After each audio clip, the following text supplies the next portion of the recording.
Hey, I'm Drew Marshall here for my very, very, very first time on Toronto Mike. I work in the medical industry. I am a circumcision reattachment specialist.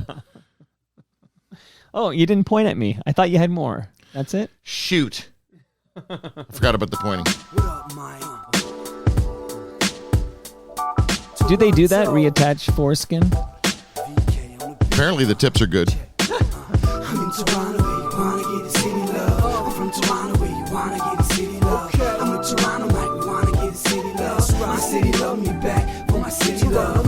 Welcome to episode 1820 of Toronto Mic'd, proudly brought to you by retrofestive.ca, Canada's pop culture and Christmas store. Save 10% with the promo code FOTM for a limited time. Great Lakes Brewery. Order online at greatlakesbeer.com for free local home delivery in the GTA. Palma Pasta. Enjoy the taste of fresh, homemade Italian pasta and entrees from Palma Pasta in Mississauga and Oakville. Visit palmapasta.com for more. Fusion Corp's own Nick Iones.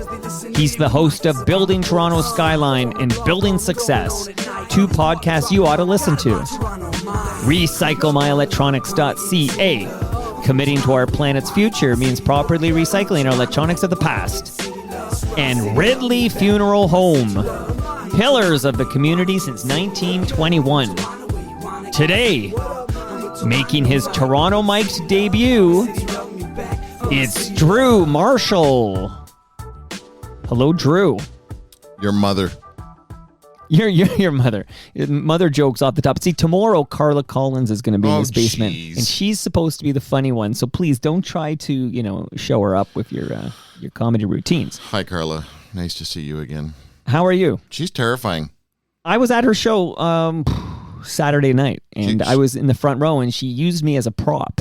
Yes, that makes sense. Yeah. Does she still play was it like a flight theme club? Oh. I don't know. She plays a bunch of clubs. And this was a brewery, not Great Lakes Brewery. It was like a North York brewery. It was very nice. But and they don't get a mention because they're not a sponsor. No, come on. You got to cough up the coin. But I want to say that you and your lady friend here will go home with some fresh craft beer from Great Lakes Brewery. So Nice. It was worth the drive. Where did you come from today, Drew? A little place called Caledon. I've heard of Caledon. So you live on like a farm? I do. Do you have the internet there? Seriously? No. Okay, so I'm very interested. We're going to get to know you, and I thought maybe off the top, though, I would just remind you of how we were connected way back when, okay? You ready for me to jog your memory? Yeah, we met at the clinic after I told you about that ointment that worked for me. Carla's in trouble because she can't follow this. It's going to be tough. You were a regular guest. In the early days of the Humble and Fred podcast, you were the God guy, a regular guest. True or false? That's a true story. Yeah, that's a very true story. In the good old, I consider it the good old days because we used to do it in person. Yeah, well, so I used to have a radio show, and Humble and Fred came on my show, and then I'd go on their show, and we go back and forth. And then eventually, I started near Hanukkah. I would do a show, an episode called How Jew Are You?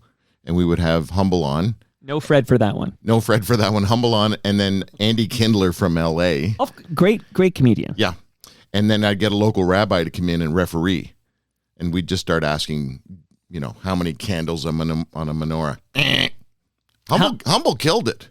He should. He was raised Jewish. They had a menorah. He should know how many candles on a menorah. It's 8 days of Hanukkah, but I'm going to guess there are 9 candles on a menorah.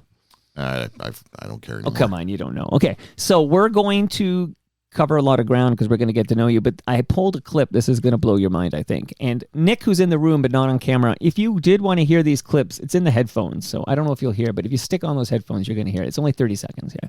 So, Drew, way back when, in the good old days when the Humble and Fred show recorded in person, those were my favorite Humble and Fred episodes because it was like people would drop by. And I can tell you, we met, and I don't know if you remember ever meeting me on the Humble and Fred show, but I pulled a clip, and I think it's funny now that you're in my basement. You ready? You did a little, they used to do little promos for YouTube afterwards, and this is you, I don't know, 10 years ago or something. Yeah. Here we go.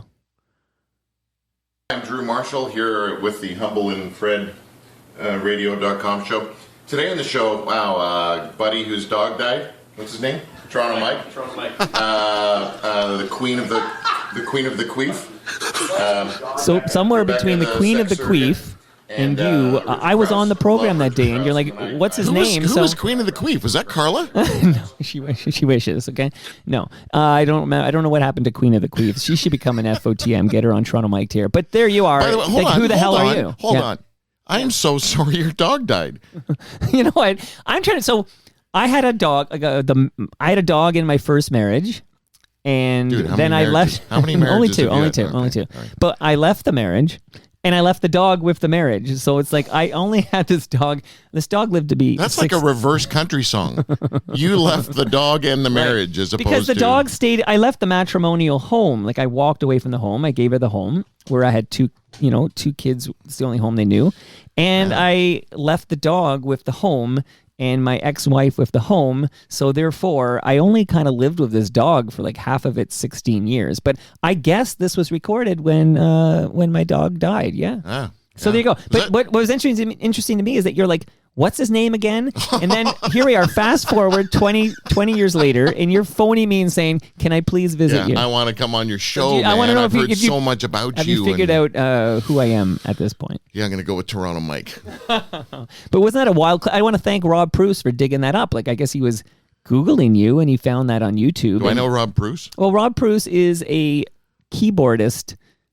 He was on with the Spoons during their glory days. So Huh. with all the hits, he co-wrote "Romantic Traffic." Wow. Like that's all you need to know. And then he joined Honeymoon Suite. Oh, yeah. And now he works on Broadway. I feel like every episode I explain who Rob Bruce is, but I'm just so like blown away by like his musical genius. Yeah. But he dug that up and sent it to me this morning. So there you are go. brought to us by him. What? Yeah, something like that. But you know what? Off the top, I do want to ask you about growing up in a funeral home. Mm-hmm.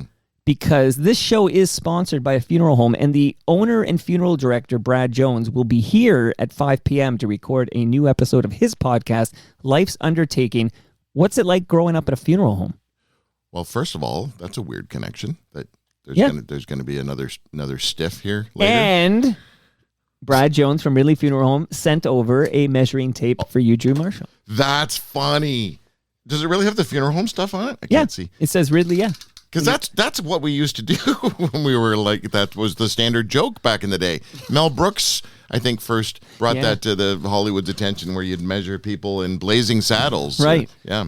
Okay, sorry. What was the question? Well, you grew up in a I funeral grew up in home. a funeral home. Yeah, I did. Mm-hmm. So I was Brad a- didn't grow up in a funeral home. He is raising his 6 kids in a funeral home, but he did not grow up in a funeral Right. home. What's it like growing up in a funeral home? Well, people freak out all the time, but I didn't know anything different. The earliest story, weird story about me growing up in a funeral home, Yeah. was that an Italian family was coming in to say hello to Papa or Mama or whoever it was, Right.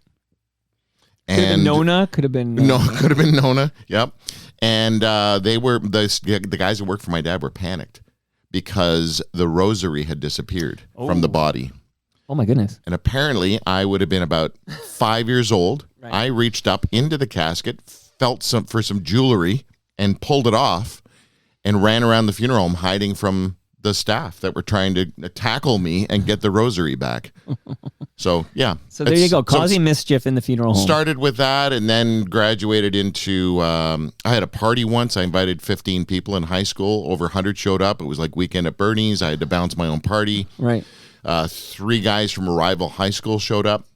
My buddy Harvey said, "You got to get rid of them, man. They're just here to tear it up." It's like, well, how am I supposed to do that? I'm not going to have a confrontation at the front door of the funeral home. So this is what I did. You ready? Yeah. I said, "Guys, you're late. Everyone's here already. Everyone got a welcome shot. Here's a shot for you, a shot for you. Go on in. Enjoy it, man. Pound it back and away you go." 15 minutes later, one of them is leaning on the right side of the bathroom door, outside of it. The other one's on the other side. They're both white as a ghost, and the third guy's inside scream vomiting. Oh my God. Yeah. Okay. Well, listen. Hold on. Do you want to know yeah, why? Yes, I do want to know why. What did you give them? I left a Embalming poignant fluid. pause to participate. It's Yeah, it was embalming fluid. Yeah, Did yeah. you know that already? No, I had no idea, but I know that you were embalming bodies at this funeral home, and I'm guessing what would knock them down like that. Embalming fluid. Yeah. So it's I had to Google that, the legal department for the publishing company I've been talking about with my book coming out next year. Okay, well, what book is this? Like a book about your life? Yeah. And there's a funeral home chapter or two? There are many dead things in there. Yeah. One of the lines is, the first person I ever punched and the first boob I ever grabbed were dead. Oh, yeah. Yeah. Brought to you by Ridley Funeral Home. Oh, my God. Okay, so on that note, though, so is it your dad who owned the funeral Yeah. home? And where was this funeral home? Richmond Hill. Richmond Hill. Okay. So you guys were a family who lived on the premises. We lived above the funeral home. My mom did the hair and makeup. My dad owned it, and my sister and I lived there. And I found out later, I used to have to bribe friends to come over and visit. Right. Because what I found there's out dead later people was, there. because the parents were like, no, you're not going to his place to play. Are you weird? Yeah. I could see that, but that's a pun intended. It's a dying breed to have families living on the premises. Yes, of it a is. funeral Yeah, home. it's turned very corporate. As a matter of fact, the family business just sold to one of the big conglomerates. It's a common theme because I record this show, Life's Undertaking, with Brad, and Brad is the owner of Ridley Funeral Home, and they're fiercely independent, and he's got his 8-person family living on the premises, and there's nothing else like that in Toronto. Like, it's all conglomerates. It's like you've seen 6 Feet Under, right? Have you seen it? Yeah. Yeah, that was us. That was, Mom did the makeup and the hair, and yep. So what is that, like, what does that do to a kid? do to a kid? Like, what perspective on death would you have that your buddies wouldn't? Considering you're like retrieving bodies from like suicide and homicide scenes. Well researched. Yes, my dad. I'm reading your bio here. My dad would wake me up at 2-3 in the morning, and I'd be 14, 15, 16, and he'd say, "Put your suit on. We're going on a call." And we would go to a homicide or a suicide scene and pick up a body. And so there are lots of things that I saw. I've written about them in the book, and I've brought this up with my dad and the 2 guys that work for my dad forever. Great guys. But yeah, I mean, a couple of them briefly just to entertain your listeners. Yeah. Well, tease us, man. We got to get this book, but it's not out yet, right? Yeah. So I remember going into a backyard with a pool, and a 400-something pound man was floating in the pool. And it was our job, because there was no removal service in that area like McKinnon and Bose that do it downtown. We had to pull the body out. But it had been there so long that when we grabbed the guy's wrist, we sleeved him. Oh, you like the skin came Yeah. off? Oh my God. Looked at the cop at the gate of the pool area, and I said, or my dad or whoever it was said, "Can we get some help?" He's like, "No, that's not. I'm a union guy. That's not part of our deal." Now, may I be very personal with you? I feel like I can, because you did publish this on the World Wide Web, so I feel like that's the green light, not the red light, the green light that I can proceed here. Did you attempt to take your own life as a teenager? Yeah, absolutely. I don't know why I said absolutely. That's like a talk You're show proud of it. response. Absolutely. Well, I'm glad you failed. Well, thanks. You know what? I was just an attention-seeking punk, and I think that's one of the reasons my dad. I'll give you another quick example. Sure. I think he was trying to snap me out of being an ass. Because Christmas Eve, I remember one time we went with a stretcher into a house down into the basement, past the family, and it was renovated. There was white drywall everywhere, hanging light bulbs, very white and bright, and it was like 2 a.m. Christmas Eve. And there was a table saw and some spilt paint all around it, and in the middle of the paint was a body. It wasn't paint. Buddy had just decided to turn the blade up, turn it on, and threw his neck down on it. Wow. So that's something you shouldn't probably see as a 15-year-old. And I often wonder... Or any year old, probably. Or any year old, yeah, maybe. And so I often wonder what role that played in my mental health state. But my suicide was... it wasn't... Like, I didn't want to kill myself. It was just a cry for attention. It was... I felt invisible in the family I grew up in, and there was probably a couple of circuits not firing properly as a result of some funeral home things, or maybe it was because I was adopted and I was a sucky pants because of rejection issues. I don't know. I have no idea. But yeah, I tried to kill myself. Just pills, ER, and then they make you stay in the shrink ward for 2 weeks. And you're a teenager. Yeah. Did you start talking to somebody? Did you seek some, and back then, yeah. I know it was different back then, but still. Yeah, back then I was heavily into the Jesus scene. and so I had a youth pastor and some God people that I would talk to, and you know what, I want to give credit to a place that really helped. At hindsight, I look back and they saved my life. They're Jesus Place, so that comes with some additives. Because I have some problems with tribal conditioning amongst the evangelical Jesus tribe. However, Teen Ranch up near Orangeville really played a huge role in me getting my life back. So there you go. Teen Ranch, also a pretty great song, right? Teen Ranch, oh, Teen Ranch. What is wrong? What's happening? All right, so you mentioned Jesus, so I want to dive in a little bit here because I knew you as the God guy, and then at some point I want to ask you 100 questions about your long-running radio show. Ran for what? 16 years. Yeah. Okay, and it ended in 2019, and I did spend a few days going through the list of guests that appeared on that show. It takes days. It does. You can't. It's not a quick task, dude. It's like your list. Are you kidding me? Well, it's like my list on steroids. So we're going to get into all that. But you were raised religious? Like, by the way, this is a horrible room to do a podcast with guests, creative guests who have probably ADD. Please explain why. There was so much crap around to stare at. Well, let's take a moment. See, this isn't the CBC, so let's take a moment. What has caught your eye? Well, obviously, Brian Linehan. Brian Linehan. Back in 1973, when you first met your mother. The goalie mask, I have one of those. That is, I wear that on Halloween and terrorize kids with a chainsaw without the chain on it, touching the back of their necks. You have albums, and you have everything. You have an old ghetto. No, is it a separated ghetto blaster? Which I don't know. Is that a bad thing to say now? I believe we now say boombox, okay. But I did grow up with it being a ghetto blaster. Yeah, you've got funeral home stuff. You've got promotional stuff. You've got everything except heat. You know what? I did offer, for the record. I offered to get the heater, right, Nick? Yes, he's nodding. But it's like going to watch Letterman. Like, that studio is a morgue. Is that Radio City Music Hall? What is that? It was. I can't remember when I was there. But you're last, right. They keep it like a fridge. The old Ed Sullivan studio. Well, that's what I'm going to start telling my guests. Yeah. We're preserving the gear here. Sorry, what was the question? No, I mean, so have you heard Toronto Mic'd? Yeah. Okay. Are you kidding me? Well, I don't know. Like, I actually don't know because obviously from that first meeting at Humble and Fred, you were like, "What's his name again? His dog died or whatever." Right? So like, and then I would hear you on Humble and Fred, which is where I would learn. And for example, I learned you walked the Camino de Santiago, which we'll get to later. But so I learned about you because you'd come on Humble. Dude, and Fred how long is this thing? We're going to get to a lot of stuff later. Well, how long? When are we getting to something now? This is the stuff. Okay. Hold my hand. Okay, this is my show. This is not the Drew Marshall show. Okay, but because you've heard Toronto Mic'd, you have an idea of what's going on down here. But I was wondering, when you got down here, were you underwhelmed, if that's a word, by the studio, or was it what you expected, or like, what are your thoughts having heard the show and then getting down to the basement? No, this is exactly what I hoped it would be. All and more. I wasn't underwhelmed. I had to duck under the ceiling because I'm 6'4". And you're a big guy. This is a great place to interview like Oompa Loompas. So Peter Gross is okay down here. Peter Gross. Because he's down here regularly, and I've never told him to watch his head. Yeah. Not one time here. Yeah. Not one time. So why do you do this?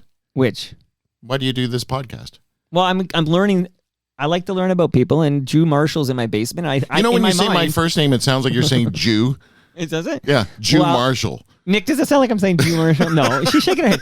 Thank God I'm glad there's someone else in the room, okay, to keep you in check over here. Okay. Yeah. So before I tell you why I do this, why did you want to be a guest on Toronto Mic'd?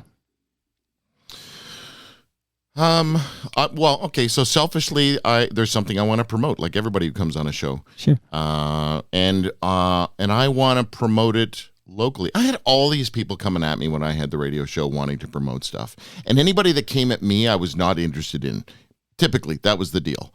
I knew what I wanted. I knew the kind of show I wanted, so I went after people. I went after, names. But I also realized, as I got a little less arrogant in my latter years, that that there are small schmucks that need the word spread about important things, and I'm a small schmuck. What? You're a big schmuck, who is doing something now that I don't think I've ever been more passionate about anything in my life. So that's why I'm here. Okay, well, what is that you're so passionate about? I need to say this.com. When I finished the radio show in 2019, I spent the next few years getting a 100-acre farm back in shape. And then I was also writing, and I wanted to finish my book. When I finished the book, I was like, what the heck am I going to do now? I got to get back into the world because I just unplugged massively.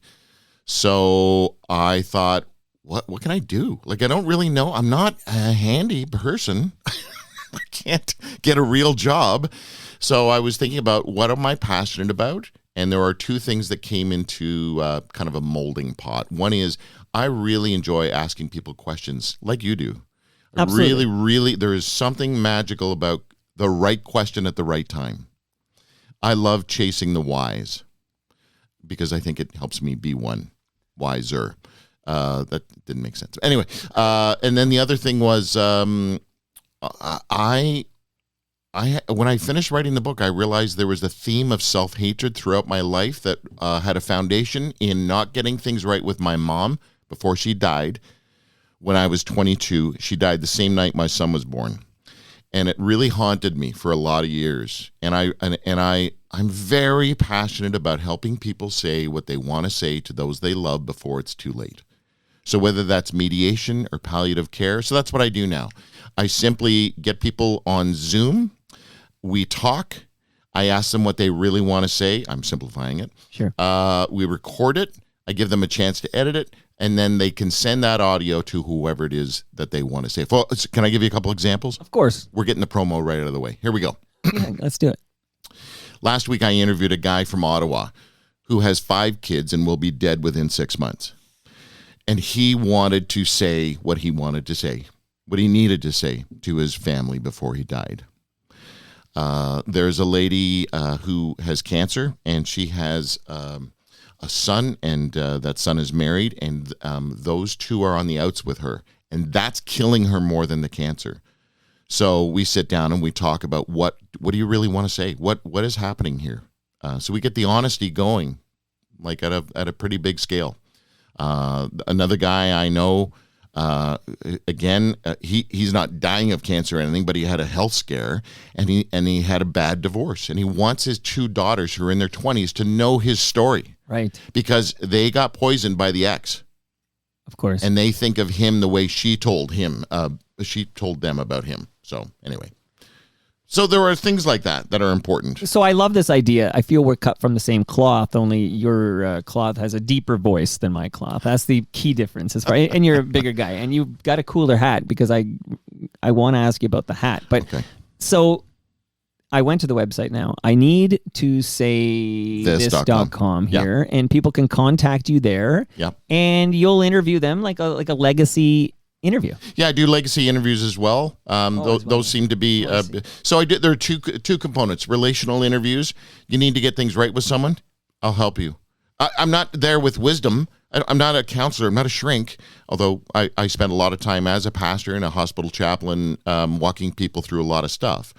But I think I can ask the right questions. I think I can.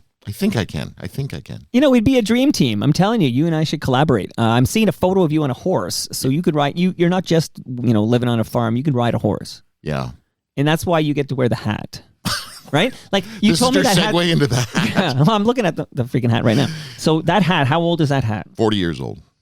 And did you know how to ride a horse before you got the hat? Yeah, I rodeoed when I was young, and that was one of my first real purchases. Okay, you rodeoed professionally? No, well, I was a hack. What does that mean? Okay, so I bucked out on bareback. I didn't do any saddle bronc. I did bareback and bull. But when I did bulls, when I did bulls, it just looked like I'm 6'4", so it looked like I was wrapped around the bull, and I wasn't. There was no points in that for me. And so when I'm flailing around bareback riding and breaking my limbs, I get more points. So where is this that you're a rodeo cowboy? Where are So we? I started that stuff at Teen Ranch. They had a rodeo school that I signed up for and learned all sorts of things there. And then when I moved to California, I ran away to California when I was 17. I was a head wrangler at a ranch down there, and I rodeoed down in California in the foothills of the Yosemite Mountains, Okay, you've lived a life here. Yosemite National Park. So what makes you start the spiritual talk show? Because obviously you can imagine I have questions about this show. Yeah, I was. How do I do this concisely? Take your I time. went You don't have to run through it. This No. isn't like a 15-minute Humble and Fred hit or whatever. We Okay. got time to breathe here. Okay, so first, I mean, I was born a poor black child. And do you That's remember, not true, Do you remember that Steve Martin routine? Anyway, what was the question? Oh, how did I get into Like where? So we got you. You know, I mean, I know we haven't talked about it, but you tried to be a CFL player. Like you tried Dude, out. that was not what you said earlier. You are worser than I am with the focus. The focus. No, but you tried these. I mean, you're a rodeo cowboy. You're trying to be a firefighter. You're trying out for the CFL. I'm wondering, what is your path to start a spiritual talk show? Right. So I had met a lot of Australians through Teen Ranch, where I was involved, and I said to my wife at the time, and we had 2 kids, young kids, "You want to go to Australia?" And she said, "Yeah, let's go to Australia." So we went to Australia. We took 9 bags of stuff, no place to live, no job, and ended up staying 5 years because Wow. a church hired me to be an associate pastor, a pastor. And I remember telling somebody that when I came back for a visit to Toronto, I ran into a mother of a guy I used to go to strip clubs with. And I said, she said, "What are you doing?" I said, "Well, I'm living in Australia." "What are you doing there?" "I'm a pastor." She goes, "Shut the fuck up." Oh, are you allowed to swear on this show? Yes, you can. Okay, all right. So yeah, it was a bit of an odd thing, but it was a great country for me to be a pastor in because there are just so many criminals. That's the foundation of, Yeah. of Australia here.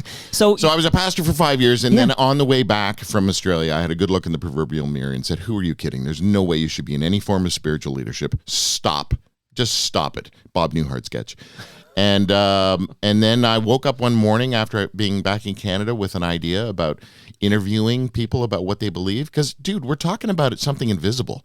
And if you're certain about something invisible, that's interesting. So I pitched the idea of this show where I would interview anybody and everybody about whatever it is they believe, and I would just explore everything from the high priest of the Church of Satan to the leader of Canada's polygamous colony to James Brown, B.B. King, Alice Cooper, blah blah blah blah blah. okay, so you this is when you returned to Canada from Yeah. Australia, where you're there for 5 years as a pastor. Yeah. And do you apply? Like, do you see a help wanted sign in the window, and you just say, "Hey, can I be the pastor?" Like Wanted sign. like were you tapped on the shoulder and like, "Oh, you got a good rap on you, son"? I had a vision. No, I just networked and people said, "Yeah, this place is looking for someone." So the 3 churches that wanted to hire me, which is astounding. I mean, that'll just show you the caliber of the country. 3 churches wanted to hire me as a pastor. Like what? It's just no. Honestly, it's the best country I've ever lived in. Okay, but why only 5 years if it's Because it was time to come back home for 2 reasons. My ex-wife's mom was dying of cancer. And our kids were about to start high school, and I've always said once a kid starts high school, we're not pulling them out of that school. We're not moving. I don't care what's happening. I don't want to screw them up. Okay, so now you're realizing I don't want to be a pastor, Yeah, and I want to talk to people about their faith. yeah, because I struggle with mine, and I find it interesting. So it was a long way to process my own stuff. So you have to get on. This is back in the day when you had to get on a radio station. So what? You send in tapes and just say, "Hey, hire me." How do you get on the radio? Well, I mean, with the format I was thinking of, Yeah. I had to find some pretty unique stations. So there were a couple of God stations in Southern Ontario, and I applied with them. And one of them was super Jesus-y, and I knew they weren't going to have me. And the other one were a little more chilled. It's kind of like the difference between a United Church and a Baptist church. Okay. And I said, this is my idea. And so they said, well, let's get you on the mic, maybe starting to back sell some songs, which I didn't know because I didn't listen to Cheesy Jesus music. So I said, What station is this? It was 1250. Yeah.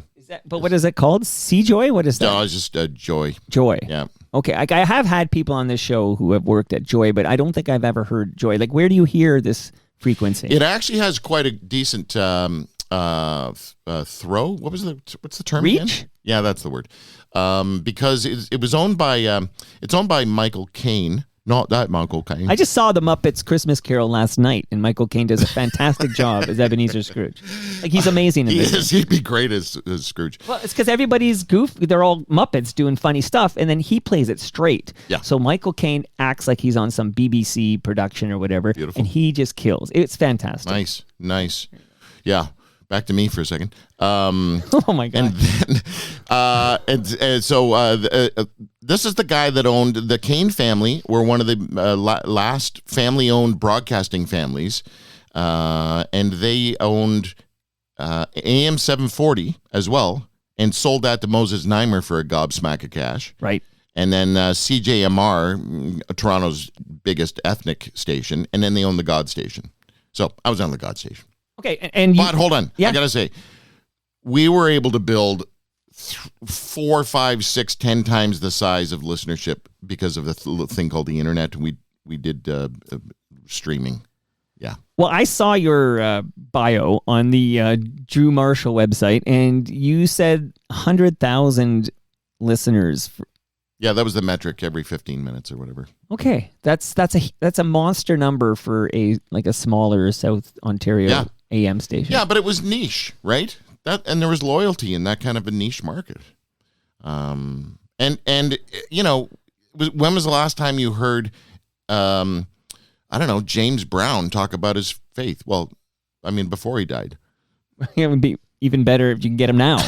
Like, I've been trying to get him. But okay, so this leads to a question. I want to talk about these guests, okay? So this show, you called it The Drew Marshall Show, right? Yeah, DREW, not JEW. I don't think anyone heard that except you. Okay. But, so 16 years, it ends in June 2019. That's right. But I've been to the website, and you alluded to this earlier, but I'm going to it right now in real time, okay? So I mentioned it took me days. So you actually have a caveat at the top, which says this is not a complete list of previous guests, which I find amusing because are there any other humans left on the planet? It's like this is a roll call of living and breathing human beings, okay? So, and I'm not going to name them all because it's alphabeticalized, and you mentioned James Brown. So that alone, like, there's a big name. Yeah, it'd be better for you to go to the homepage because the cooler people are on the homepage. I decide who the cool people are on here. For example, my 9-year-old would be very excited that Candace Cameron Bure has been on your program. This is DJ on Full House. Yes. Okay, married to Pavel Bure's brother. Okay, that's a lot of fun facts there. So how do you Wait, I got to tell you, can I tell you a Candace story? Yeah. Was down at their place in Malibu a number of years ago, and there was a soiree, and they were serving wine. And I don't drink white wine, but I was drinking white wine because this white wine, it had cocaine in it or something. It was just unbelievable. Oh, we call that the John Gallagher. Okay. So unbelievable stuff. Unbelievable white wine. So to help them, hold on. I said, where'd you get this? This is our wine. What do you mean your wine? Oh, we started a wine label, and we're starting to sell it. I thought, I'm gonna help you guys out. I'll buy a case. They laughed. I said, what are you laughing at? I'm trying to help you out. I'll buy a case. Well, like, I'm trying to support my friends. Dude, here's a bottle. Just take a bottle. That's fine.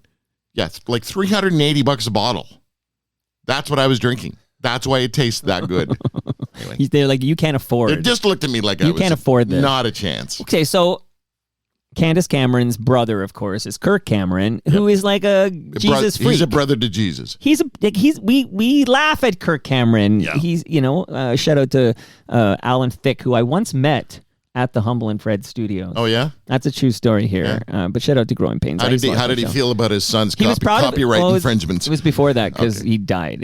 But this is once again to preface. I did meet Alan when he was alive. I maybe Brad Jones saw him after he passed. I wasn't there. But Kirk Cameron's a Jesus freak, so he's also been on your program. So how do you get these people? Like, do you reach out to their PR representative, or do you have a Rolodex that's quite large? Like, how do you get these people? You type their name into the Google, and you put the quotes around their name, and then you put in manager in quotes or whatever. I'm taking notes over here because I want to book Candace Cameron on front of my. And then you find their manager, and you ask their manager if they can come on the show. And here's the deal: like Humble would always say to me, we got to, both of them, Humble and Fred would say, we got to start talking about God stuff here, because if you do that, you get better guests. Is that it? Like they feel it as a chance to Yeah. share their faith. Yes. So it's like a They evangelical. never get asked about such serious stuff. They always like, hey, you remember when you partied? I'll give you a quick example. Yeah. Pat Boone. Do you know that name? Of course I Okay. do. So Pat Boone, the Mr. Clean White Shoes guy, who stole, black music. He lived beside Ozzy Osbourne. Right. That's a sign of the apocalypse right there. And Ozzy came and knocked on his door one time, and Pat, how you doing? And I said, oh, good to see you, Ozzy. What's going on? It's, we're moving. I said, oh, okay, well, that's sad. I'm sorry you're moving. He said, look, I just wanted to tell you, you were the best fucking neighbor we ever had. I said, well, wow, that's really nice. How come? You never called the cops once. It was great. You know, there's a great Malcolm Gladwell revisionist history episode about Pat Boone getting a bad rap because you mentioned stole black music for a white audience. But there were two streams of radio in America at that time, black radio and white radio. So what Pat Boone actually did is he got black artists on white radio. I know. So it's not necessarily. It wasn't cultural appropriation. It was more of a marketing scheme. It's just interesting to revisit that whole thing. Like, this is a revenue stream now for the black artists on white radio because Pat Boone is singing it. Have you ever had any black guests? Oh, you Joe? I thought you listened to the program. Come on. It's radio. I don't know. I have had black Audio. guests on Toronto Mike. Absolutely here. So Kirk Cameron gets on your show. Does that make you nervous when we talk about? Because I live in the country. We talk about anything and everything. No, you can all the talk about time. anything. You can talk about anything. Okay. I don't really know how to reply to that. Like, yes, I have had black guests on the program. Absolutely. I don't invite people based on their skin color. There's many black people I want to talk to on Toronto Mike here. Okay. But when you have on a Kirk Cameron, Jesus freak like that, so do you challenge him at all, or is it okay? I challenged. The more Jesus you were, the more you got challenged. And he still enjoyed the experience, or no? No, he didn't. Yeah, there was a guy. What was his name? Reverend Lovejoy. GodHatesFags.com. I remember this. Remember those guys? Yes. They'd hold up picket signs at dead soldiers' funerals and say your son is in hell because they're protecting a fag nation and that kind of stuff. Fred Phelps, that was his name. I had him on the show, and the Jesus people were all people were angry that not all people. A few people were angry that I didn't take him to task as much as I maybe should have. But my idea of radio is not Rush Limbaugh confrontational American talk radio thing. I'm smarter than that. I give people rope. You give people rope. At the same time, will you call out like homophobia when you hear it? Because I'm not going to draw a Venn diagram for you, but there are many fervent evangelical Christian that is also homophobic. Yes. If it's subtly or if they're cloaking their homophobia, oh yeah. But if it's as obvious as GodHatesFags.com, I'm not going to go, that's homophobic, right? Yeah. Or, you always say, well, what if your son were gay?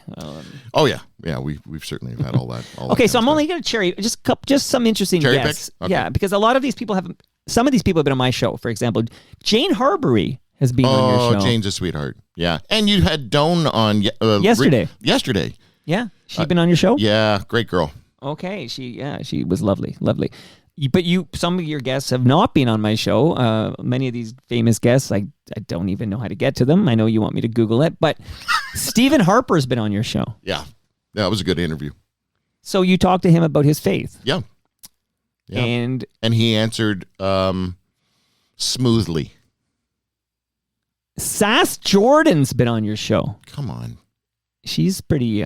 She's been down here. And by the way, these people, they may not necessarily subscribe or ascribe to a particular God viewpoint, but as long as they understand the format of the show, and I'm going to ask them, what do you think? Do you think there's more? Do you think there is a creator, et cetera, et cetera? Most people really enjoy that conversation. Like, I can't remember Sass's point of view about God stuff, but I remember Marie Osmond's point of view about Mormonism, God stuff, or Sinead O'Connor, whose mother beat her vagina with a broom handle. Jesus. Yeah. Jesus. Okay, so you had Sinead O'Connor on the program. That was a great follow-up word, by the way. There. I know. Oh, I see here. Okay, and that's a good thing. Okay, so Sinead O'Connor, is it a phoner? Like you phone her up, or she phones you it up? was a St. Patrick's Day special. First thing I said to her was, I dreamt about you last night because I did so much research that my brain was still thinking about it. And she says, oh, was it erotic? That's how we started that interview. Okay. Yeah. All right, you got to lose. And I see you don't have religious people on the show. For example, I know for a fact Strombo is an atheist. Yeah. But so you'll have on atheists. But his mom listened to my show.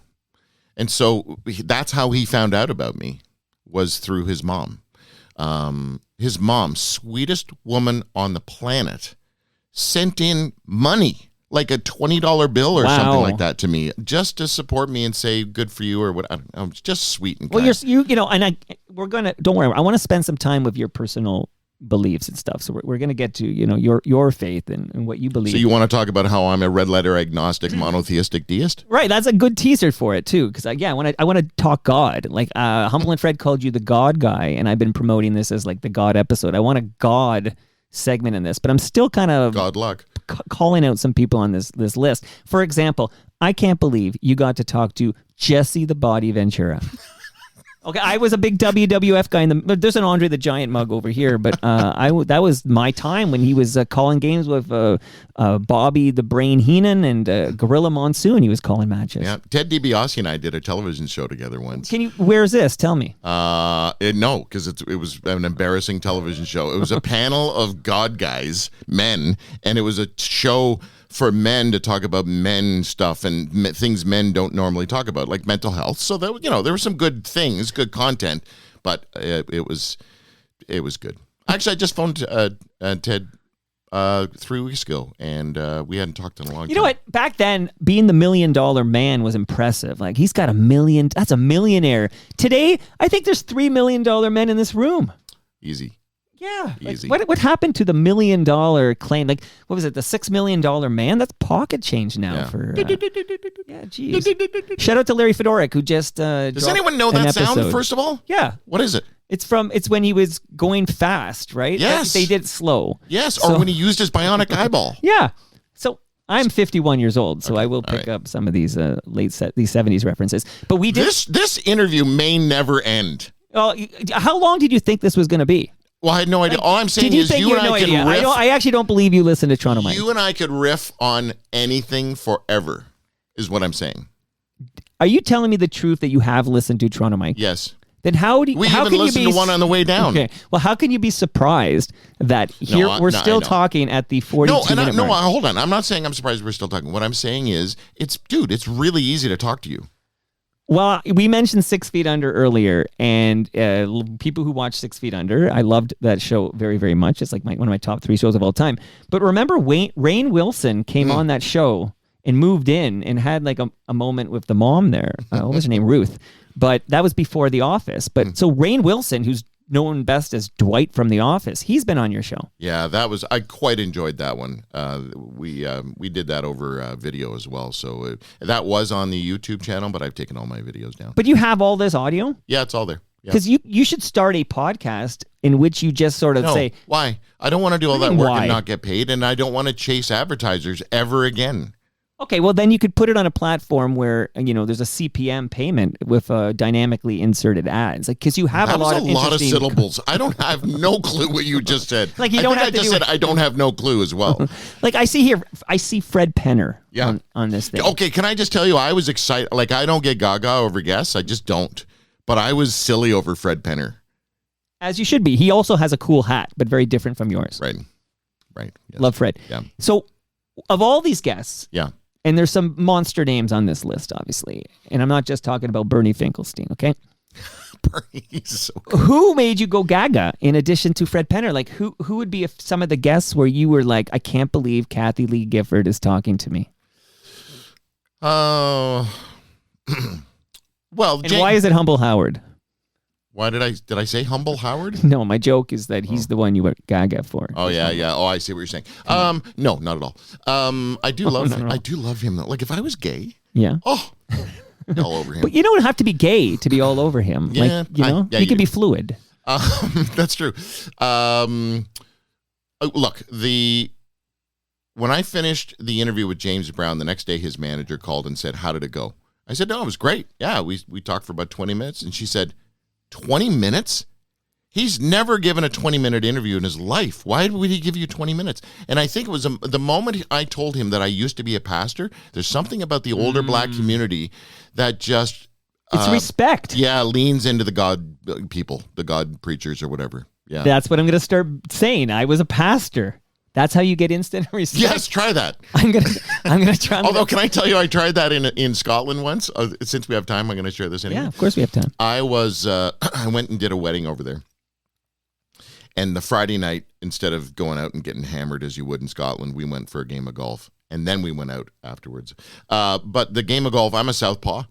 A lot of Canadian hockey guys golf left. And couldn't find a set of left clubs anywhere. So we're in Dundee. And I finally find a shop, and I said, how much? And take it easy on me, will you? I'm a pastor, because they didn't have their prices posted. He says, look, go out and enjoy your game. I can't do the Scottish thing. Go enjoy the game, and we'll settle up when you come back. Nervous what they're going to charge me, but do it anyway. Come back, and he goes, I said, how much? He goes, don't worry about it. I said, what do you mean don't worry about it? You got to make a living. How much? He says, look. Anyone that comes in here and calls himself a bastard, free clubs. Okay, I'm a pastor bastard. Almost rhymes. I have used that many times before, but people actually heard what I said. Yeah. All right. Now, I guess that wasn't that great of a story now that I think about it. well, when you listen back on the drive back to Caledonia, you'll say, oh, that one didn't land. This one did land. You know, sometimes people try too hard. Like sometimes you just gotta take a deep breath. Yeah. You know, put down the shoulders. You're just having a chat with your buddy Mike, okay? Even though you didn't know, you didn't remember my name that one time we were in the same shut room. up? Now you know my name. Here we are. So yeah, crack it open on the mic though, if you don't mind. I don't that mic. That's a super light lager. That's from Great Lakes Brewery. Delicious. You should come to my events, man. I have events at. Ooh, that is really good. Yeah, and that's a very light. I think that's 3. Like, and I'm not sucking up because percent. it's a money person. That's actually, it's 3%? Yeah, something like, you don't have your readers on, but get Nick to tell you that percent. Because it's a super light.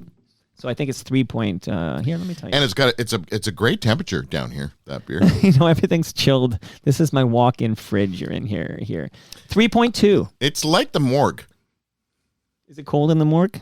Shut up. All right, so do you think people are still listening? I don't know if I care, to be quite honest. I'm still listening. Of all these guests you've had on, okay, who's the most in love with Jesus? Of all, I see so many Paul Hendersons on this list, okay? The only guy, like, he's 10 feet from me and he wouldn't come on my microphones, okay? Yeah. He spent time with you. I don't think I'd word it like that. He wouldn't come in your microphones? He wouldn't. I always say, come in the basement. Please, who is the most in love with Jesus of all of these guests? That's so hard. You know what? I've never been asked that question. That was pretty good. You're in the big leagues hold on. now. Can I just, before we get back, and we have to circle back on this, but before we do that, away, so we're going to brother. circle back on who was the most in love with Jesus. Yeah. But prior to that, when I get asked who the guests are, or who the guests are that I like, like I Google over, it wasn't the names. And I know you're supposed to say this kind of stuff, but it was true. It was the stories of people who had gone through unbelievable stuff, and I was able to ask them, what role did God play in your processing of all this crap? Let me give you a quick example. Parents of a blonde university-age girl was killed. Hold on, I have a beer burp.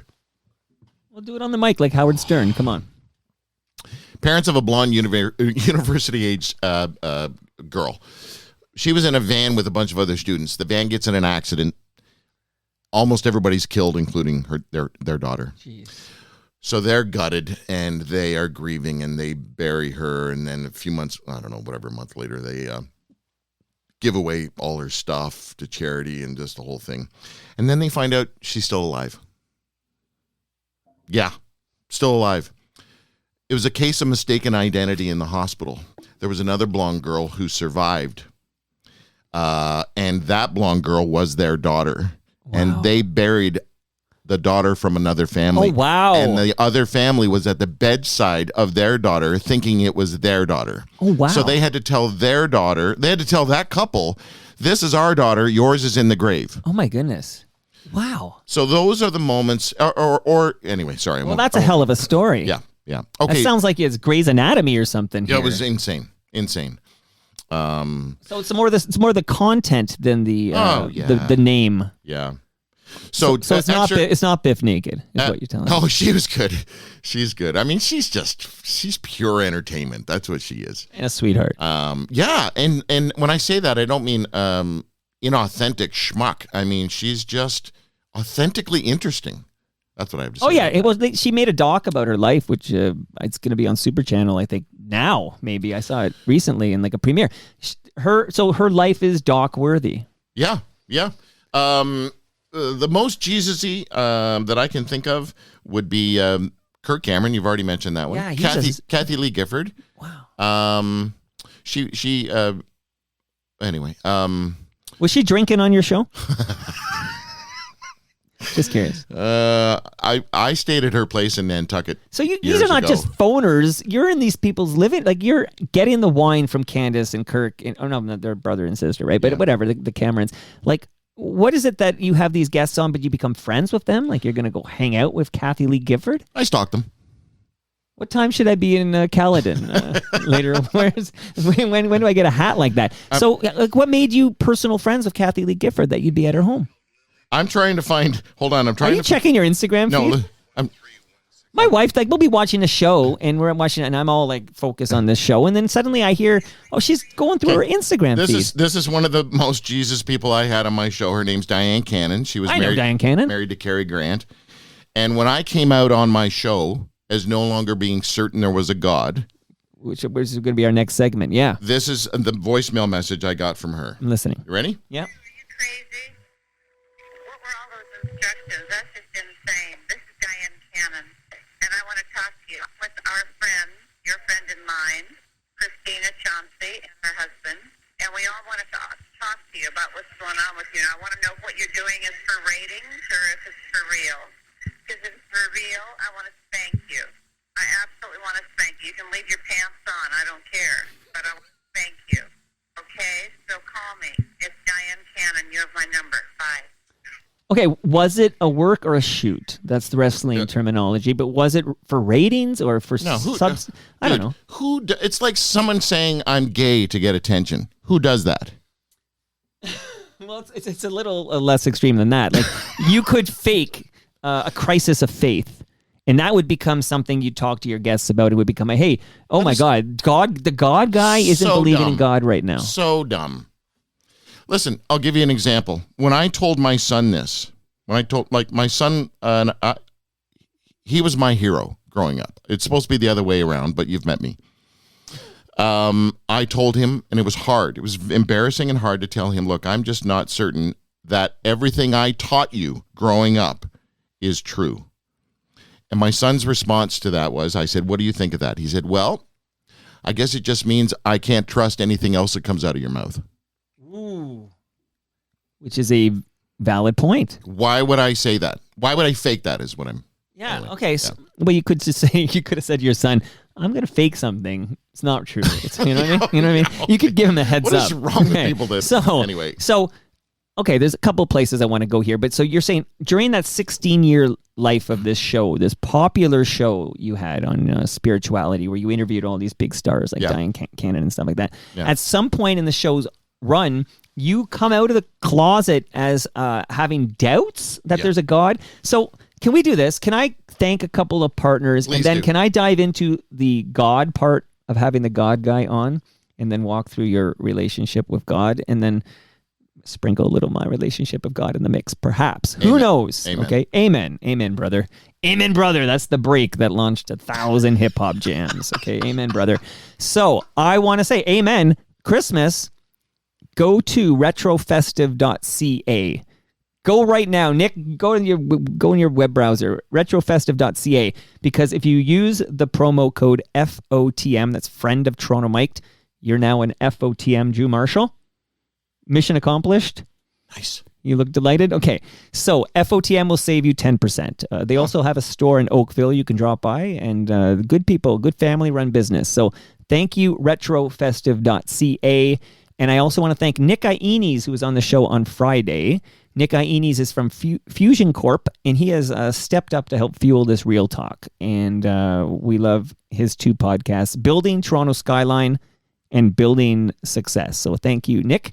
And here's a tip for you, Drew. Yes. If you have on the ranch, okay, if you have you have a barn full of old cables, old devices, old printers, computers, who knows what you've got piled up there. Don't throw that stuff in the I have a garbage. giant crate of that stuff. Yeah. You're probably thinking, I'm going to put it out by the curb. Do they have curbs up in Caledonia? No. Okay. Don't just throw it in the dump. Don't throw it in the garbage. Those chemicals end up in our landfill. Take a note on this, recyclemyelectronics.ca. Nice. Find out where you can drop it off to be properly recycled. Boom, boom, boom. And last but not least, in my freezer upstairs right now. Uh-oh. Yes, Mr. Dahmer?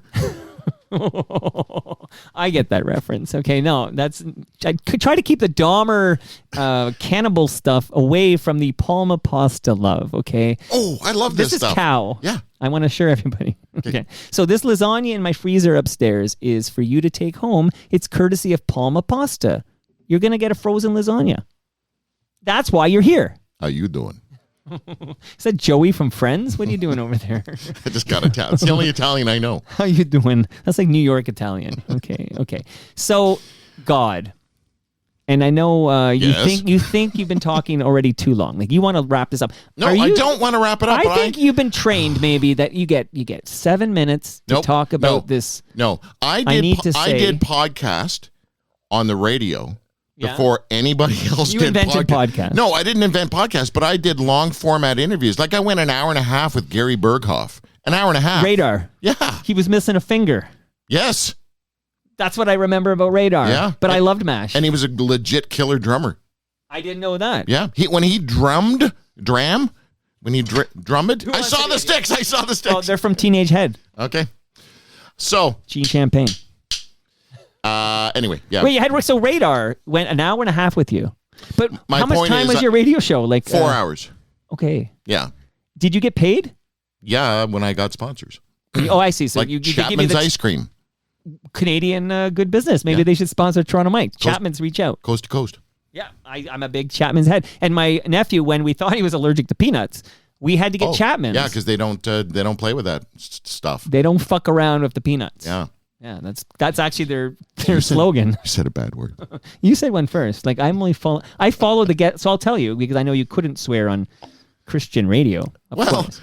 It did happen. Well, you're not supposed to. That's for sure. Wait, can I tell you a quick story about swearing on the Jesus Show? Yeah. Okay, guy named Tony Campolo is a big fancy preacher guy. He's dead now, but he was speaking at a Bible college of thousands of Bible people staring at him, and he was one of 17 speakers, and he was looking at them going, "What am I going to say to get through to these kids? Like, what the heck?" So he gets up and he goes, "There are 3 things I want to tell you. Number 1, in the next 60 seconds, kind of like a Bono statement here, I don't know, thousands of kids are going to die around the world from starvation, malnourishment, and neglect. Number 2, none of you give a shit."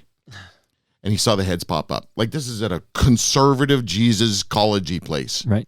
Number 3, more of you are concerned with the fact that I just said shit than the fact that in the next 60 seconds, thousands of children will die of blah, blah, blah, blah. Right, there you go. Yeah.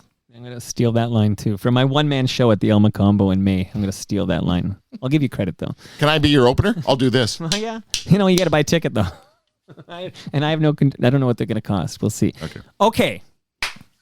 So you're raised with religion in your life. Wait, Carla's here tomorrow, and she's married to Zorro, right? Zorro's son. Well, she's not married to anyone right now. You're thinking... She's single? That marriage is long gone. In fact, that's on the agenda to dive into. That's the end of my marriage? What happened to your marriage? Mm-hmm. That's all I got. Just that sound effect. Are you single right now? Yeah. Are you romantically involved with the other person in this room? I plead the 5th. I'm looking at her now. She's very beautiful. Are you romantically involved with this mountain of a man to my left? We are so good friends. Wow. Okay. She's here because she heard of you. So you're talking about Tyrone Power Jr. Yeah. Yeah. Honestly, tomorrow, because this is only her second. It's her 3rd appearance on Toronto Mike because she came to my event at Palma's Kitchen, but she only had like 5-10 minutes there. We're going to get into it. So she's going to be in the basement tomorrow with her gay fiance. Okay. And she's single. Right. As far as I can tell. Okay. Even though she has a gay fiance. We'll find out about that. But yeah, Tyrone, apparently this marriage was not a good one because she made jokes about it at her stand-up. And I'm going to get some some deeper dive into this, but yeah, Dive Tyrone deeper into the Power tea, Jr. baby, into the tea. All right, would you stay focused? No, I'm talking about tomorrow's guest. I'm cross promoting now. You open that door, but okay. So can you maybe give me a little idea of what you believed when, and then what caused this crisis of faith? Like, so when you were a pastor in Australia, for example, Yeah. you believed in God? Yes. Yeah. That would suck if you didn't. However, I was the kind of pastor who would doubt openly. Who would talk about? I would challenge certainty, if that makes any sense. Hold on, I got a beer burp again. Okay, well, you burp away there. I should probably stop drinking the beer, but it's good. And so when I came back, I started the radio show. And as I started the radio show, I started listening to all sorts of different people. And I was still on my own journey of doubt. It had been there the whole time. And one day I was interviewing a super Jesus person, and I was ambushed. And I said, this is it. It's coming out.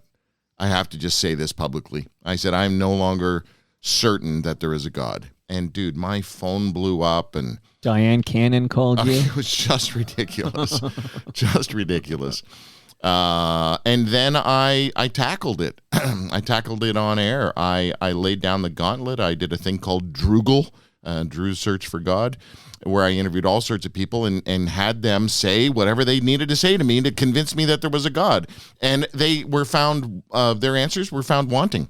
It was like, the typical parking spot prayer answers. Why do you believe a God? Well, I prayed for a parking spot and there was one. Really? That's not hyperbole there, Sure. but yeah. So it was, anyway, yeah. Okay, so you had, how old are you when you have this questioning of your faith, where you're wondering if you've been betting on the wrong horse? Yeah, I'm still there. So I'll tell you where I'm at right now, okay? Which is what I said earlier, the big tagline, which came out with a customs officer because he decided to interrogate me about why I was going to L.A. to talk to people about television shows. Well, why did you go to L.A. to talk to people about television? That sounded like I wanted to go there with more explanation, but I didn't. Well, you can't just leave those things lying down. I said to the guy at the border, I said, look, it's because of what I talk about on my radio show. They're thinking about developing a television show about it. And they said, what do you talk about a radio show? And then I told him about the radio show, I interview everybody about what they believe or don't believe. And he said, well, what do you believe? I was like, I am late for my plane. Here we go. I am a red letter agnostic monotheistic deist. And then he let me go. Red letter. Well, this just tells me this wasn't during the Trump era. Jeez, don't even. Red letter. Do you remember Bible motels had, motels had Bibles? Of course. Not Bible motels. Those are a totally different thing. And those Bibles were put in there by the Gideons, and the Gideon Bible, whenever Jesus talked, was written in red. Right, I do remember that. I still think that whether Jesus actually said that stuff, because there's no question there was a man who was superiorly amazing named Jesus. The question is, was he, who people said he was? Son of God. Yeah, that's good stuff to live by, man. Those red letters, that's good stuff. If I could just even this, love your enemy, give that a shot. That's tough. Red letter is good stuff. Agnostic, I don't friggin' know. I'm not an atheist. I had Penn Jillette on the show. We talked about his atheism. We've had numerous atheists on. George Strombo and I talked about that stuff numerous times. I can't be certain on either side. I just can't. Red letter, agnostic, monotheistic. If there is a God, if there is a supernatural realm, if there is a greater power, I don't know, mathematically it makes sense to me that there would be one, not many. That's all I'm saying. Monotheistic. Deist. I look around at this world we live in, and I think, man, this place reeks of design and purpose and meaning. It feels like there should be more. That's it. Why? Like, you can't prove a negative, right? Like, so this whole idea that, I don't know because I can't prove something doesn't exist. No one applies that to anything else in the world, right? Like, that argument, to me, it's like there's nothing else in the world where you say, well, I can't prove this doesn't exist, therefore maybe it does. Yeah. Like would you concur that there's actually like zero evidence that God exists? Oh yeah, there's well, it depends who you talk to, right? And Well, but then it it's comes back to, I found my keys because Yes. you know what I mean? Yeah, That's exactly. circumstantial Yeah, at yeah. best. There was a great argument or a great televised debate about evolution versus creation, and it was a guy by the name of Ken Ham, who was representing the Jesus people and the creationism, against Bill Nye, the science guy. Right. And the best way to summarize that debate, which was called Ham on Nye, That's good. was the answer. The question at the end was, is there anything that would change your mind? They asked the Jesus guy, and he said, no. They asked Ken Ham. Sorry, that was the Jesus guy. They asked Bill Nye, is there anything that would change your mind? He said, yeah, proof. Right. Because that's how science works, right? Like you will modify your beliefs based on new evidence that arises. Right. Yeah. So people ask me if I believe, and I say I hope. That's it. But are you searching for something? Like are you I stopped. I haven't stopped with arms crossed like a little sucky pants, although I make a good sucky pants sometimes. But I'm exhausted from the search. I was just exhausted. And my thinking is, if there is a God, and I've been sold on a God that is personal, right? A father God. And if that's a real thing, then this Father God would know that I have been searching for a tangible relational encounter for decades. And I have done everything from fasting to 3 months of silence to a week of blindness to all sorts of things. And just living, just not anything extreme either. And there's been nothing. So my thinking now is, okay, well, if this God that I think maybe is real and supposed to be Father God, he can look at his kid and show up when he wants, right? It's like the proverbial father who doesn't show up. right? I'm done. You can show up whenever you want. Well, Ralph Ben-Murgy, whose show I produce, it's called Not That Kind of Rabbi. He would tell you that you're talking about a Santa God. Yeah. Well, no, I get where you're going there. I don't want. This like a guy the guy like you see on The Simpsons in the clouds, Right, Like right. some guy with a beard. Yeah, and He's a father figure. And the reality is we are talking again about God. So for us to think that we have God figured out and then complain about the fact that this God we have figured out is unfigureoutable, come on. So what would you had hundreds of celebs telling you about their belief in Jesus and God and the Holy Trinity, if you will. I went to Catholic school. I know what I'm talking about here. Ooh, Jesus, Mary, and Joseph. No, it's the Father, the Son, and the Holy Spirit. Holy spigot. And if you in the olden days, it was the Holy Ghost, which I think sounds much cooler. It's way cooler. It's like, why did we change that again? Fuck Vatican II. That's what I say on this. I think that happened because Jesus people are afraid of pagans. Not Steve Pagan. Wow. That's a whole different Dude, conversation. that is some smart guy. Holy cow. Oh, so when I produced Ralph's show, he wanted Steve, because they're buddies, he wanted Steve Pagan on a show, and Steve politely declined because he says, I don't want to talk about religion, and that's what Ralph always wanted to talk Yeah, about. Was, he's smart. I told you. Yeah, it's like when I had a neighbor up at the old cottage was Sex with Sue Johansson, and Love Sue Johansson. Yeah, and I asked for her to come on the show, and she said, "Yeah, absolutely," because she was like gonna be a nun at some point in her life, so Catholic stuff was a big thing. And then she thought about it and went, "You know what? I don't need the heat from the God people anymore. I'm so sick of their response and reaction and overreaction. I'm not going to do your show." Okay, she made a wise call there. She was on Degrassi.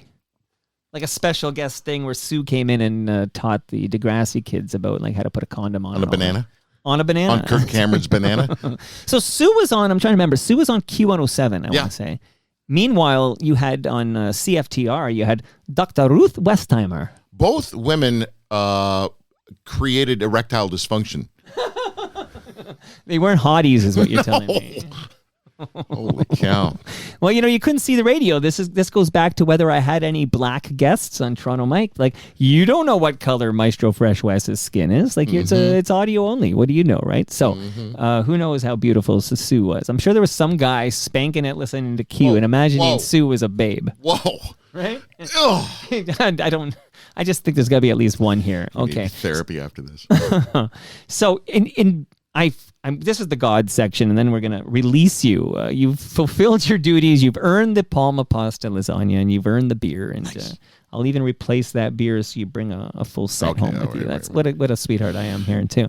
But this show you ran for 16 years. I don't want to skip this part. Why did you choose to end the Jew Marshall show, which ran for 16 years and had Kirk fucking Cameron on? When I walked across Spain during a 3-month vow of silence, I then went to a monastery on an island off the coast of Africa and started writing. And when I came back home, the first words I spoke were to my wife. I said, "Will you marry me again?" after 3 months of not talking. She said yes, and then 3 months later she left. Okay, 2019. Yeah. No, 2017. Okay, 2017. So I was, we were separated for 2 years. Then next thing you know, we started, we had to get the house ready for sale. We were hanging out and working together. We got back together. Went to Mexico, renewed the vows. And then while we were getting back together, she said, if you've ever thought about ending your show, this would be a good time because there's this farm that I think we're going to end up on, and it needs a lot of work. And I own a cafe. I could use your help here, and maybe you could stop doing the show. So I did. So that was 2019 when you That's ended right. the show. I ended the show in June 2019. 29th. Yep. On her birthday. On her birthday. Mm-hmm. How long after this do you guys end this relationship? Another 2 years later. Yeah. Okay, you're like Elizabeth Taylor and Richard Burden over here. Let's give it Can another I be go. Liz? I always wonder, I have an ex-wife, I can kind of see it, as you at some point in your life you sort of rekindle what you were attracted to in the first place, and sometimes you're thinking, oh, we already share children, this will be convenient. Mm-hmm.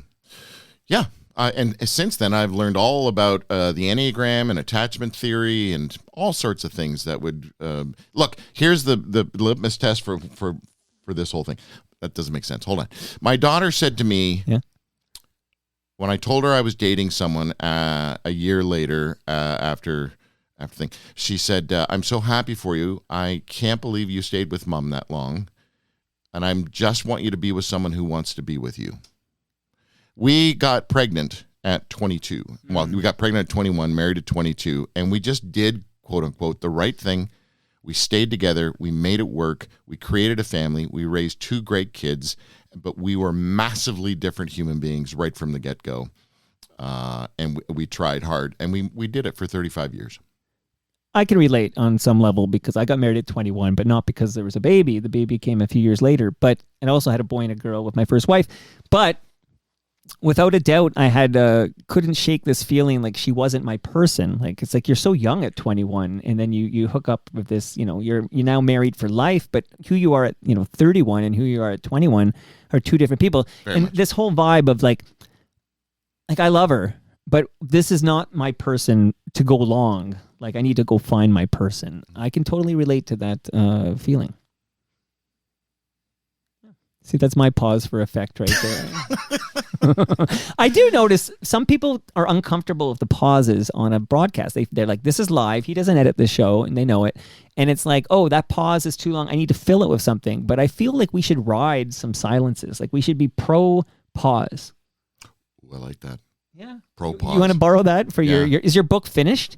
Pro-men. Pause.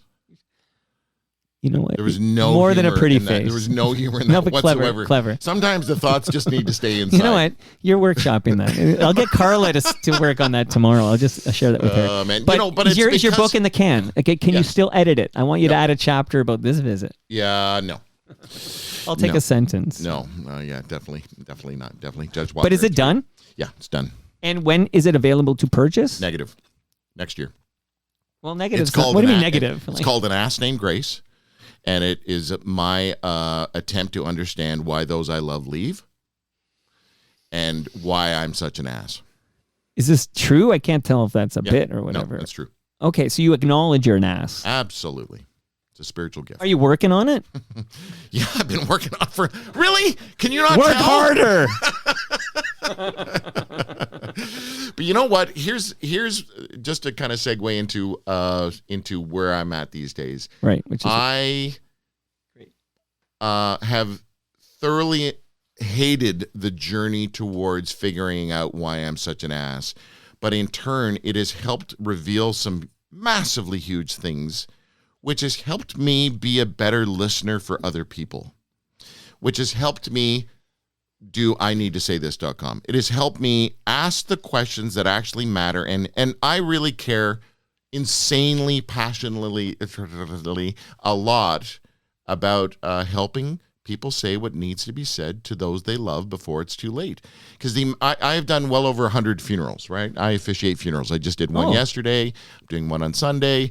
And almost every funeral, I will hear somebody say, oh, I didn't know that about them. I wish I'd spent more time with them. I wish I'd cleared up. My mom died and we never got a chance to.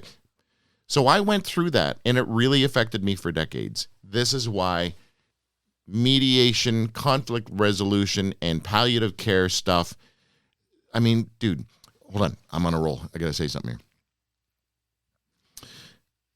C.S. Lewis, the great author, Chronicles of Narnia, would often talk about what the Celts would describe as thin places. And those are geographical locations around the world where they felt that the gap between the creator, if there was one, and the created felt thin. It just feels eerily thin. Stonehenge was supposed to be a place like that. I fell asleep on the lawn there. I didn't get it. Oh, geez. But my thinnest places are when I'm sitting with a father who's going to die in 6 months, and I'm asking him, what do you want to say? And I can't share anymore. Sorry. I just realized I have to be a little bit more private about this stuff. Sure. Or if I'm in the hospital room as someone's loved one is dying and they're doing the death rattle, as I'm invited in to that space, or as I'm asked to officiate a funeral for someone I've never met, and as I'm getting to know this person and their family and the dynamics, dude, those are thin places. So I don't know if you can tell, but I'm kind of passionate about IneedToSayThis.com. Love the passion. I love the fact you recognize that you can be an ass hat and that you are continuing to work on yourself. Thanks. And fun fact, which you probably know, but I still think it's a fun fact because you dropped the name C.S. Lewis. You had him on the show? Well, I wish I could have, but guess what else happened the day that C.S. Lewis died? Tim Hortons started? That's a good guess. Close, but not yet. But the day C.S. Lewis dies is the day that John F. Kennedy is assassinated. I had no idea. You are like... And there's another guy, Aldous Huxley, too. Like, there's a trifecta, but all these deaths are overshadowed by the assassination of John F. Kennedy. You're like the Cliff Clavin of Toronto radio. He's been on your show. Yeah, John Ratzenberger, I had lunch down in North Hollywood once, and he is a very interesting cat. He started a thing called the Nuts and Bolts Foundation because he's freaking out over the fact that kids don't know how to use their hands anymore. None of them are tactile. None of them can fix anything. Right. The only thing they're tactile with is their junk or some buttons. That's it. So he's freaking out over that. Yeah. So between Pixar cameos, he's helping the kids learn how to use their hands. He's fat now. Is he? Yeah. So I relate to Cliff because Cliff couldn't grow a good beard. You can grow a good beard. Text John Ratzenberger. Okay. Let's get Cliff on the show. And Cliff got on, remember, he got on Jeopardy. Why are you so fat now? Nick is shaking her head. I feel like you want to go on the mic for 1 minute before we say goodbye. Would you? I'll open it up. Here, hold on. Just come on. So just swing it around and get in front of it. You get right in front of that. Nick is my proctologist. Oh, shit. Oh, yeah. She's helping me be less of an ass. Nick, say hello. Hello there. Okay, right on the mic. Good. What did you think? I just spent an hour and 17 minutes trying to get to know Drew Marshall better. It's the first time I've met the man since that encounter at Humble and Fred many moons ago. I forgot. What did you think of this past my dead dog? I should talk more about my dead dog. People feel sorry for you when you talk about your dead dog. But Nick, what did you think of the last hour and 20 minutes? I just feel like every time you're with Drew is like the first time you're with Drew. So did you learn anything about Drew? That was good. I like that. Okay, did you learn new things about Drew? Not overly, no. Pretty consistent. Okay, consistent. Okay. Is there anything I should have extracted from Drew or any story I should have prompted for that you think would be Toronto Mike worthy? Like, maybe you ask Drew a question that would lead to something you feel we left on the cutting room floor. Now I'm sweating. Like, you finished the interview. I feel like I feel like I have a good sense of his faith. You know, I don't want to like beat up people who believe in God. I have a tendency, my wife tells me I do this and I've been working on it, which is like don't judge people because they believe in this imaginary figure that I don't want to do that in this God episode. I want to appreciate people's different faith and hiding stuff. from the camera now. Yeah, Nick, the comfort hat just went on. Nick, ask Drew a question, please. Well, I've always been so interested in this miracle, for lack of a better term, that he's looking for, and not seeing that life itself is the miracle and how many people he's helped out. You're looking for something dramatic, and yet every single day you're making such a difference, God guy. So whether God's the name you want to use or Santa Claus, I think there's a lot more that he can't see that other people do. That moment was brought to you by Ridley Funeral Home. That's a great question. Great place to bury your issues. Yeah, what are you looking for, man? Right? Right? Like, He goes blind you by can't- choice. Yeah. Recognizes he can see every single day. My You go mom deaf told me by I would choice. go blind. Okay. He stops talking, but you have the gift of gab. Like, who are you to shut the fuck up for 3 months? And then when legit, I'm curious because you did this long walk and you didn't talk for 3 months, right? Is that it? Yeah, 1,000 kilometers or whatever. When you utter those first words, are you like, how do you sound? Like, I'm just wondering if you just Raspy. shut. Like, I if you sound just like shut down. I sound like Nick does. She's got laryngitis. How so much do you smoke over there? Come on, you on the darts? No, she's the last 9700 number or whatever it I'm was. also usually on a microphone, so I use my voice a lot. 1-800-967. There we go. Something like that. Okay. So, do you want to answer her question, Drew? Certainly. That is part of my self-loathing and self-beating up that I've already tackled, which is, seriously, dude, just stop being such a pussy, complaining about things that are already in front of you. I was invited to do a reality doc series in Israel for a month. And all the places I went and saw, I would hope that there would be some kind of, and by the way, hold on, let me just, sorry, I chased something. I don't want stuff from Daddy, if there's a Daddy God. I don't want his stuff. This is what I want. I just want to put my hand, I just want him to put his hand or whatever, just that feeling, that where I can't argue it and tear it apart. And if there is a God, then God knows that whatever that thing is going to be, a tangible relational encounter. And and the reason I hunker down on that is because I spent 30 years in the Jesus tribe. And the amount of Jesus people that talked about this stuff. So I could have, maybe this is just lingering brainwashing that is telling me I need to encounter this thing. But what I'm in desperate pursuit of is peace. Because it's not happiness. Happiness is the carbohydrates of emotions. You spike, you crash. I need peace. I need to sleep. I'm old enough that I just want to sleep.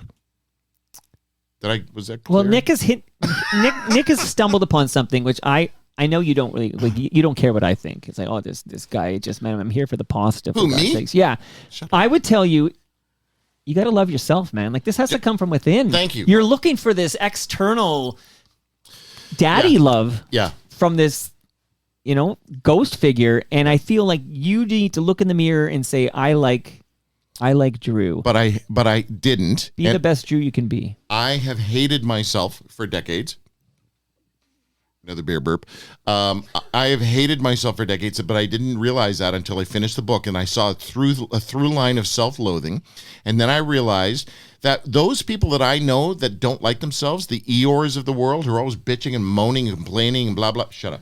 I don't like them. I don't want to be around them. I just stop. You are creating you're manifesting your own bullshit in your world, right? So I just realized maybe I was doing that. What's happening? What are you doing? Just giving the recording a Always glance on at edge. Nick. I need to know exactly what's You're going not. on. I'm producing this show. I'm producing this show, Drew. So, Drew, how was this for you, man? I feel like we had a pretty lengthy, deep chat about your life, which I find very interesting, and I hope you find what you're looking for. Ooh, that's interesting you say that, because my initial response was, if I don't, it'll be okay. Which I think is the precursor to peace. Sorry, that was a good ending. maybe the search is the thing. Absolutely. Like, it's all the journey. Yeah, well, And the worst thing I think that could happen to you, Drew Marshall, is that you do find it. Like it's could like be. I think about this sometimes with the Stanley Cup, which is that for my whole life, I've thought it. Well, imagine my Maple Leafs could win the Stanley Cup. You know, we've never even made the finals since I was born. And then I wonder, what if the worst thing that could happen is we win that fucking cup? Like, I feel like the journey, the quest, that is my Stanley Cup. we need incense right now. And peppermint. I've really enjoyed this. I actually, I'm not surprised, but I really did enjoy this. Thank you, young fella. Well, thank you for making the long drive. And when you were on the phone with me and you suggested this, right away I said, yes, I would like to talk to the God Guy for 90 minutes. What makes the God Guy tick? I want to hear from the God Guy. Let's talk 90 minutes next time about Kirk Cameron. Did he hang up on you? Oh, no. You know who? There were a couple that hung up. There was a wrestler guy that you would know hung up on me. I can't remember his You name. can't remember, It was too darn. short. Was it Randy Macho Man Savage? No, Darn. no. Was it Roddy Piper? No. Okay, if it comes to you, let me know. Text me when you figure that out. All right. But Kirk, how did it end? Because I know he probably didn't love you. It But was a happy ending. oh, it's like me and Molly Johnson. Any plans to bring back the Drew Marshall Show? It's been dead since 2019. No. No interest in broadcasting again. No. When I left, I got rid of my phone and my vehicle for 2 years and unsubscribed from everything. Right. And the land and the animals at this farm have gotten me through some pretty dark years, and I'm more content than I've ever been. When I ride my horse to the pub, that's when I get my rocks off. Too much information there. And that brings us to the end of our 1,820th show. 1820 with the God Guy. Can I still call you that? You want to retire that moniker? It's probably better than It's catchy. a lot of other things that people have said. The Ass Hat, Drew Marshall. There we go. Go to TorontoMike.com for all your Toronto Mike needs.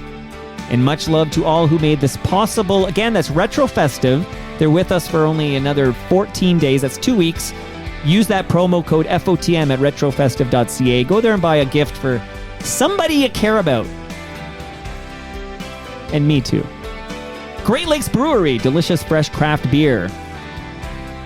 Palma Pasta, I got a lasagna in my freezer for Drew Marshall. Nick Iones, RecycleMyElectronics.ca, and Ridley Funeral Home. Brad's here at 5 p.m. today for another episode of Life's Undertaking. See you all tomorrow when Carla Collins makes her basement debut. That'll be great. Seeing Carla tomorrow. See you then.